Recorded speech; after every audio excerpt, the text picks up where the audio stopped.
This is a lecture from Open Tuition. For the free lecture notes that go with this podcast, please visit opentuition.com.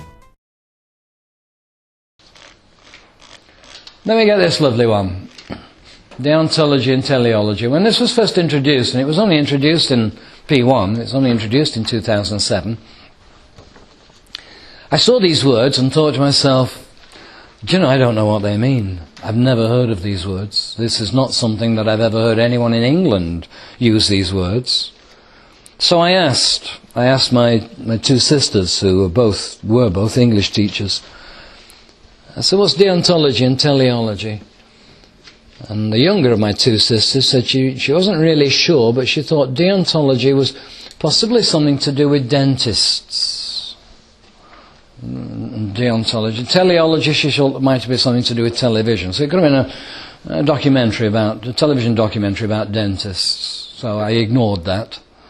And then I asked my older sister, and she said, Deo, I think she said it was Greek, it might have been Latin. Deo is Latin for God. So deontology is something to do with God, and teleology means broadcast, like the television and the telephone. It's almost pan the world, or around the world. And these are English teachers. These as a profession, they taught English. So eventually I went to a dictionary, and these are the definitions. Deontic. I don't think I've applied teleology. Deontic refers to such ethical concepts as obligation and permissibility, which I didn't think was very helpful because I didn't understand the definition. And designating the branch of logic that deals with the formalization of these concepts. Do you understand that? Well, I didn't. So I had to reduce it down to basic, understandable by me language. The approach is based on a theory proposed by a famous philosopher, Immanuel Kant. I don't know where he came from. I have a feeling he came from Eastern Europe. Immanuel Kant? Doesn't matter, it won't be asked. David Campbell is not going to say from which country did Immanuel Kant come from. He's not going to ask that. It's sometimes known as the non-consequentialist approach. And I'll show you a way in which you can remember that in a moment. The non-consequentialist approach. That is, I'm not thinking about what the consequences of my action are. I'm not projecting into the future what is going to be the other people's reaction, the effect on me if I commit this action. I'm doing the action, I'm committing the action because it's the right thing. It's the moral, the ethical thing to do. And I'm not worried about the consequences. If it's the right thing, it's the right thing. In the last exam, this man who'd been auditing or supervising the audit for the last 40 years has just discovered that the majority shareholders of a family company, the 60% shareholders, have just discovered, or he has just discovered, that their son has been stealing from the family company. And he is torn, is worried. Does he tell the mother and father that their son is stealing from the family company, or does he just let it go? They want their son to inherit the company and take over more and more. Does he let it go? What's the right thing to do? Because it's going to destroy the family. It's going to destroy the family. To tell mum and dad that little Ivan has been stealing from them is going to have a pretty adverse effect on family relations. Christmas is going to be a very difficult time. They're not going to enjoy their turkey and potatoes, are they? So what is the right thing to do in that situation? What would you have done? Follow the ethical approach. You would adopt an ethical approach, all right. And which ethical approach would what would have been the outcome of your ethical approach? Would you tell mum and dad? I would avoid that both cases. What's going to happen if I tell mum and dad? Yes, so you're going to analyse the thing and think about the alternatives. And if you had done the exam, what would you have concluded? You do need to tell mum and dad. So that just destroys the family. Yeah, it just destroys the family. But it's the right thing to do. Would you have told mum and dad? Yes, but maybe at first discuss with the son. Maybe at first you'll tell the son? Discuss with him. Discuss with the son and then tell mum and dad. Yeah, all right. It's known as the non-consequentialist approach. It suggests that whether an action is right or wrong is not dependent. If you allow him to carry on breaking the law and stealing from his parents, why should we not all break the law and steal from our parents? Why should we all break the law and steal from each other? Why should I not just simply come across here and take Ilse's empty coffee? Why should that not happen? You can't allow it. Suggests that whether an action is right or wrong is not dependent on the outcome of the decision. Instead, what is important is the motivation or the principle. I keep saying you do something because it's the right thing to do. It's the morally correct thing to do. So it's therefore an approach based on ethics and morality. And right or wrong is determined by looking at the moral attitude. It can only be morally correct if it satisfies 3 tests. And these 3 tests have been asked in the past as well. Consistency. The motivation should be one which will be good to be seen applied throughout the world. It's consistent around the world. Lying, for instance, is immoral because it destroys the concept of truth and it leads to the deterioration of society. I'm not sure. I can't remember the last lie I told. Well, you see, that was another one. I can't remember exactly when the last lie was that I told. So I don't think I've destroyed you as a society, have I, by telling lies? It depends on the motivation behind the lie. But there's a lovely expression that says if you don't need a good memory if you always tell the truth. It's only if you're a liar that you need a good memory to remember what the lie was that you told in order to escape from the tricky situation that you would otherwise have been in. But if you always tell the truth, you don't need a good memory. You just tell the truth. So consistency, motivation should be one which would be good to be seen applied. Human dignity, action saying should bear in mind the whole of society. Concept of slavery cannot be considered acceptable. And universality, actions should be taken which are of net benefit to society.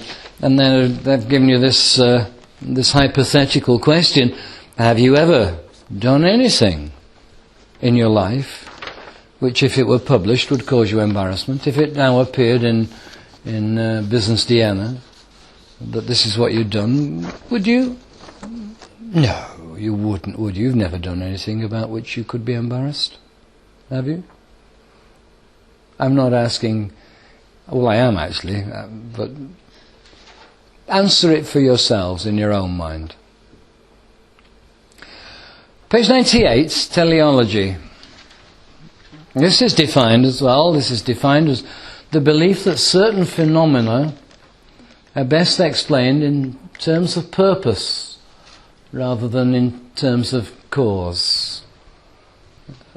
So I'm do something because I've already foreseen the consequences, and I like those consequences, and therefore to arrive at those consequences, to arrive at that outcome, this is what I must do, and therefore that's the action I take. It may be morally incorrect, it may not be the ethically correct choice, but at least the consequences are good for me.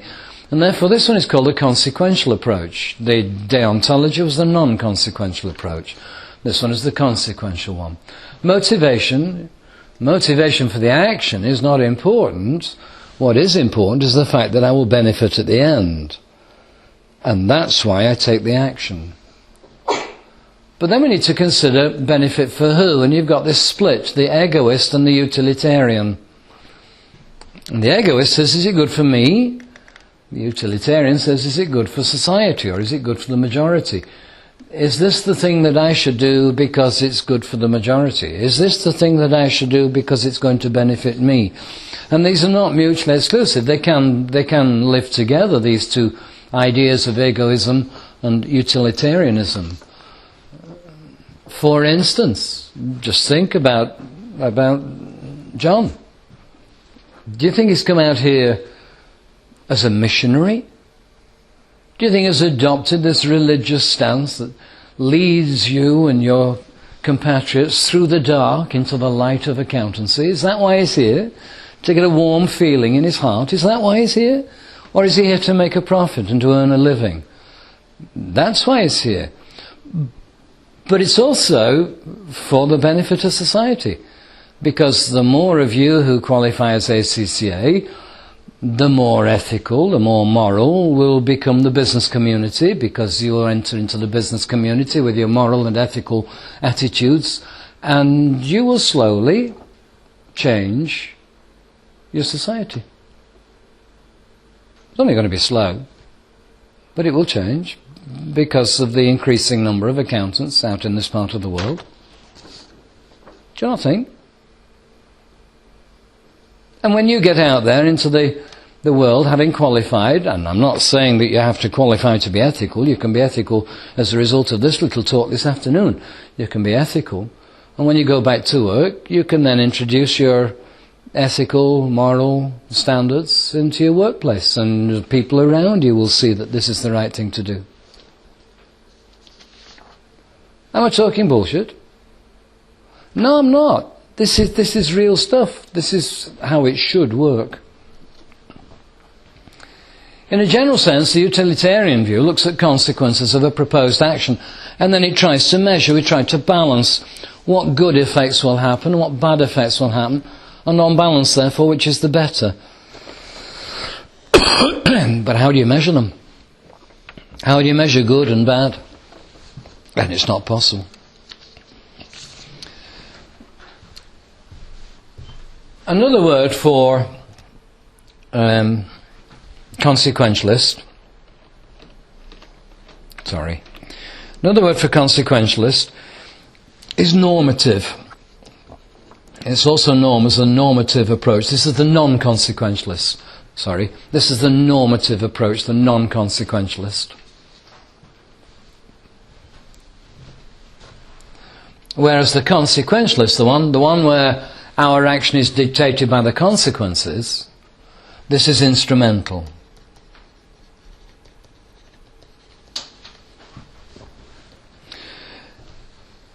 Now, normative, I don't know, is it a new word for you? Do you know the word? Or is it a new one for you? An instrumental, surely a CD with no singing. It's just music, isn't it? An instrumental. That's not the context, and that's not the meaning in this context. Now, one of these is deontological, and the other one is teleological, and we've now got to try and find a way of remembering them. Did you ever see the James Bond film called Dr. No? Did you ever see that one? Well, you've got deontological and normative. And if you extend it, you can say Dr. No-No, because that's non-consequential. So Dr. No-No would be a way of remembering that deontological is the normative, deontological is the non-consequentialist. Instrumental, the consequentialist, is teleological. It's instrumental, it's consequentialist. Did you ever, or do you ever, walk out in the countryside through the long grass, and when you get back and you may feel or see a little beast on your leg that's jumped off the grass onto your legs? I remember going camping in Ireland when I was at school, and this field was infested by these little beasts, and they're called ticks, T-I-C-K-S, and they put their head in your skin and suck, and then their body expands, and if you try and pull them out and you leave their head in there, and then it gets into your bloodstream and goes through your bloodstream. And a friend of mine down the road has now got one of these festering heads behind his eye, and it's potentially going to make him blind. Yeah. And those are called a tick. Now, you'd normally expect a tick to be a good thing in an exam. If you get a tick, it's a good thing. But these ticks are not good things. But you can remember ticks as being teleological, instrumental, consequentialist. A tick. Dr. No-No, James Bond.